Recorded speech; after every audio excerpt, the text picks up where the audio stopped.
Welcome to the weekend update brought to you today on location, Saturday the 15th of June.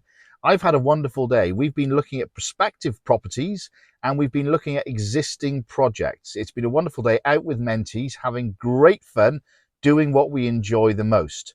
One thing that I've noticed of late is that there's an abundance of perfect project properties on the market, but many of them are very much overpriced.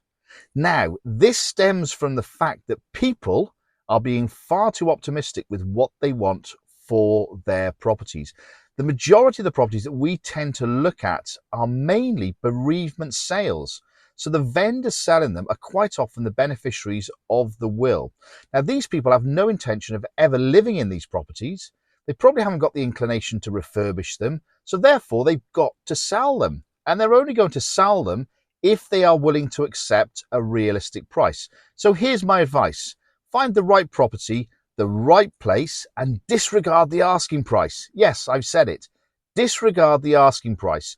Find your property, go out, check for defects, appraise your property, go back, cost up the refurb, check your deal analyzer, go through the figures and make sure that you're offering at a realistic level.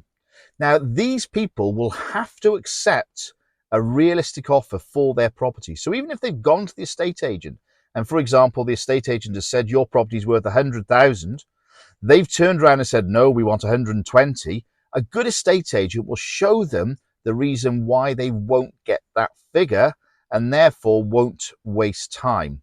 A weaker estate agent will turn around and give the classic, let's try it at that and see where we go. Now, that's a complete waste of time. So it takes people like us and fellow investors to go in there and say, well, unfortunately, this is the level that we're willing to offer at. Now, if we're all singing off the same hymn sheet, eventually the penny's got to drop.